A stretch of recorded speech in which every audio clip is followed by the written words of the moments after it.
نحمد اللہ نصلی کریم اما بعد اعوذ باللہ من الشیطان الرجیم۔ آج کا ہمارا ویلاگ جو ہے وہ آئینی عدالت کے چیف جسٹس اور پاکستان کی آئینی عدالت کے بہترین اور شاندار فیصلوں کو خراج تحسین پیش کرنے کے حوالے سے آئینی عدالت پاکستان نے بڑے بہترین فیصلے لیے ہیں اور روایتی عدلیہ کو یہ بتایا ہے کہ بھائی آپ اپنے فیصلے کریں۔ آپ کی جو لاکھوں کے حساب سے آپ کی جو کیسز پڑے ہیں اپیلیٹ کورٹ میں، جو ہائی کورٹس ہیں 5 ہماری اور اس کے بعد سپریم کورٹ میں، ان کو ختم کریں، ان پہ آپ دیں، بجائے آپ انتظامی فیصلوں میں آپ نے مداخلت کرنی شروع کر دی ہے۔ یہ تو انتظامی ہے، کوئی بھی اسٹیٹ ہو اس کے اندر 3 ادارے ہوتے ہیں۔ ایک لیجسلیٹر یعنی پارلیمنٹ ہوتی ہے، جہاں کے الیکٹڈ لوگ ہوتے ہیں، وہاں پہ قانون سازی کرتے ہیں، قانون ساز اسمبلی ہوتی ہے، وہ آئین بناتے ہیں، ترمیم کرتے ہیں۔ تو دوسری جو ہے وہ ہے ایگزیکٹو، جس میں آپ کی سول اور ملٹری بیوروکریسی آ گئی۔ سول جو انتظامیہ ہوتی ہے اس کا کام ہوتا ہے کہ وہ جو لیجسلیٹر نے پاس کیا اس کے اوپر عمل درآمد کرتے ہیں۔ اور تیسری بات یہ ہے کہ جو آپ کی عدلیہ ہے، اعلیٰ عدلیہ، وہ اس کی انٹرپریٹیشن بھی کرتی ہے اور اس کو چیک رکھتی ہے اس پہ۔ اگر کسی بھی نظام کے اندر چیک نہیں ہے تو وہاں پہ تو بیلنس رہ ہی نہیں سکتا۔ بیلنس رہتا ہے، ایٹم کو آپ دیکھیں، الیکٹران، پروٹون، نیوٹران، اس کا نیوکلس ہوتا ہے، یہ سارا ایک بیلنس سے چلتی ہے۔ اگر آپ سولر سسٹم کو دیکھیں یا پوری یونیورس کو دیکھیں، galaxies, cluster, so many thing, تو مین تھنگ ہے بیلنس۔ جہاں بھی چیک کا لفظ آتا ہے وہاں بیلنس، چیک اینڈ بیلنس۔ اگر چیک ہے ہی نہیں ہے تو بیلنس کیسے ہوگا؟ عدلیہ اگر انتظامیہ میں کام کرے گی تو اس کے اوپر کون چیک کرے گا عدلیہ کو؟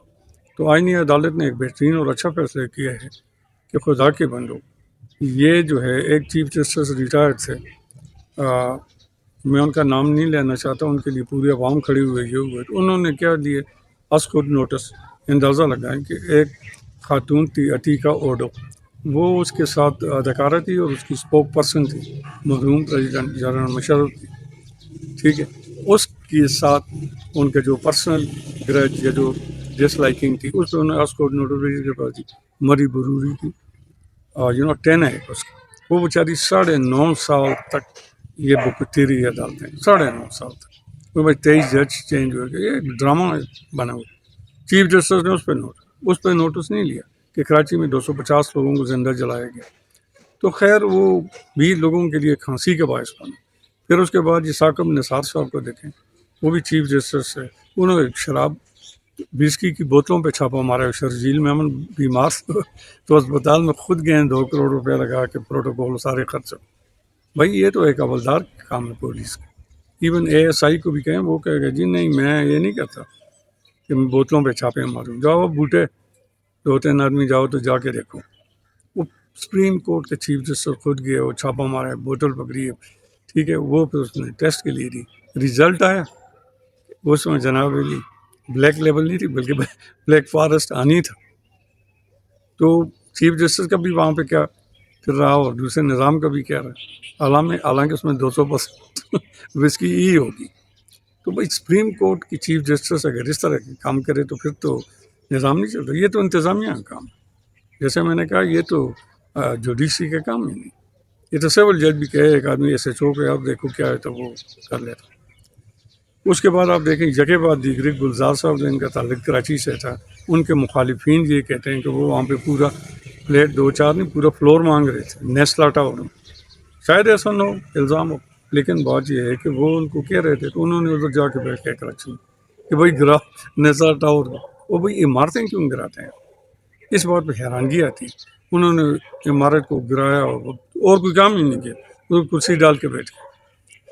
پھر اس کے علاوہ دیکھیں آپ قاضی فائز عیسیٰ، جو قاضی عیسیٰ ایک بہت بڑا نام ہے تحریک پاکستان کا، ان کے فرزند ارجمان تھے اور ڈائریکٹ چیف جسٹس بھی بنے وہ بلوچستان ہائی کورٹ کے، تو ان کو اللہ نے ایک موقع دیا، تو انہوں نے کیا کیا جناب کہ وہاں پہ انہوں نے ایک اوپر دامن قوم ہے ایک ریسٹوران تھا، اس کو گرا دیا کہ جی چڑیوں کے لیے، پرندوں کے لیے، حالانکہ اس کی سب سے بہتری ہوئی ہے، کیوں جو کوئی کھائے پیے کو پھینکتے ہیں وہ پرند بھی کھا لیتے ہیں، بلکہ وہ درند بھی کھا لیتے ہیں، بلکہ اشراط الارض کی جو چیزیں وہ بھی کھا لیتے ہیں۔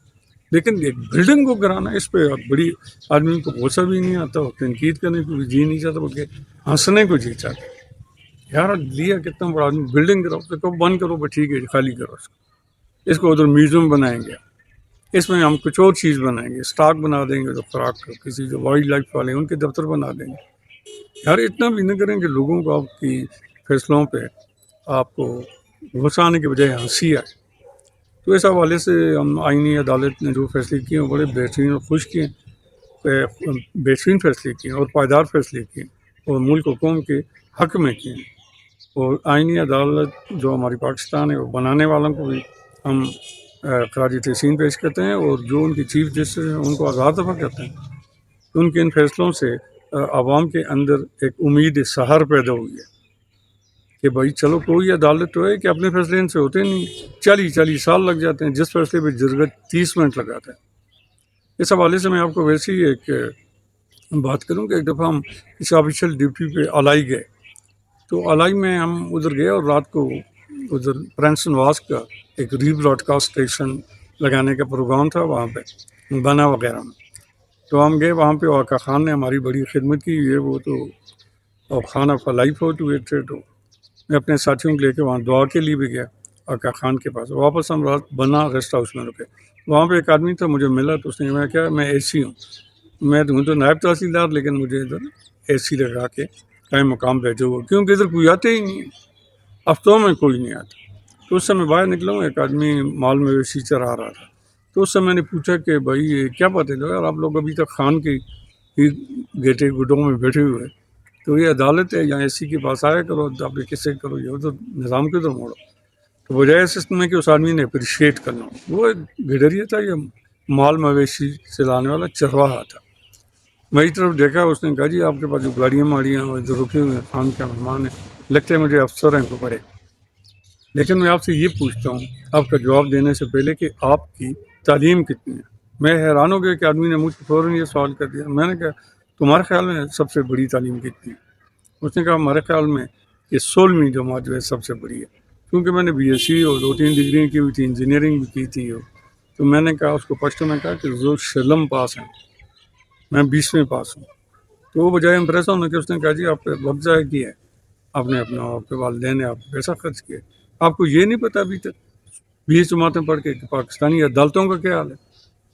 ادھر 107 کا مقدمہ بھی لے کے کوئی جائے ایک دفعہ تو واپس آ کے وصیت لکھتا ہے اپنی اولاد کو کہ خدا کے لیے پاکستانی عدالتوں کا رخ نہ کرنا، وہاں پہ آپ کو نہ عدل ملے گا اور نہ انصاف ملے گا۔ وہ کسی نے کہا ہے نا کہ گواہ پیش ہوئے نہ ہم بلائے گئے، گواہ پیش ہوئے نہ ہم بلائے گئے، لکھے لکھائے ہوئے فیصلے سنائے گئے۔ تو اس سے ابھی جو آئینی عدالتوں کے جو فیصلے ہیں ان کے اندر عوام کے اندر ایک نئی امید سحر پیدا ہوئی ہے کہ چلو ہم اب بہتر عدالتیں اپنا کام کریں گی، روایتی عدالتیں جو ہیں اپنا کام کریں، تو انتظامیہ اپنا کام کرے، تو ان کے فیصلوں سے حقیقت ہے کہ عوام کے اندر ایک نئی روح پھونک دی ہے، تو لوگ خوش ہیں اس فیصلے پہ۔ تو ہماری روایتی عدالتیں جو ہیں ان کا کام جیسے کہ وہ اپنے کام میں نہیں بلکہ ان میں مداخلت کرتی ہے۔ حقیقت یہ ہمارا سب سے بڑا اگر کہا جائے تو یہ بیدانی ہوگا کہ پاکستان کے اندر جتنی بھی بے سکونی ہے، جتنی بھی اس کے اندر پریشانی ہے، سوشل ایولز ہیں، جو بھی ہے، اس کا زیادہ نہیں ہے تو 90% عدالتیں ذمہ ہیں، کیونکہ وہاں فیصلے ہی نہیں ہوتے۔ وہ کہتے ہیں جی ایویڈنس لائیں، گواہ لائیں، بھائی کوئی آدمی وہ پہلے اپنے لیے شہادت اور اپنے ثبوتوں کے ساتھ تکرائم نہیں کرتا، وہ تو داستانیں پہن کے کرتا ہے۔ اس نے کہا تھا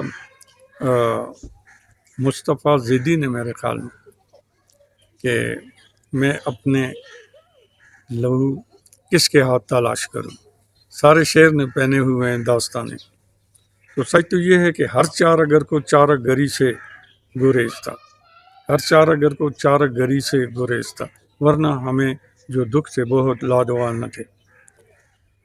ہماری عدالتوں کے بارے میں لوگوں کا تاثر کیا ہے؟ میں شعر اس لیے ریلیونٹ آپ کو بتاتا ہوں، اس کا جو بڑی داستان کو 1-2 مصروں میں کر لیتا کہ لوگ یہ کہتے ہیں کہ ہماری عدالتوں کا یہ حال ہے کہ قاتل کی یہ دلیل منصف نے مان لی، قاتل کی یہ دلیل منصف نے مان لی، مقتول خود گرا ہے خنجر کی نوک پہ۔